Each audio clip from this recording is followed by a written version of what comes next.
This is the modular PDC rack, which controls all the crane functions, delivering outputs to the different valves for the telescoping, hoisting,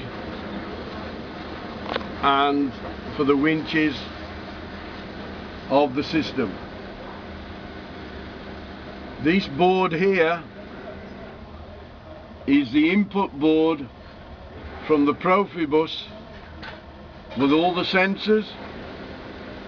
which distributes all the signals to the PDC rack, which in turn then sends the signals to all the different relays for all the functions of the crane. The complete crane functions are all carried out through the PAT PDC rack. All the wiring in the cabinet has been refurbished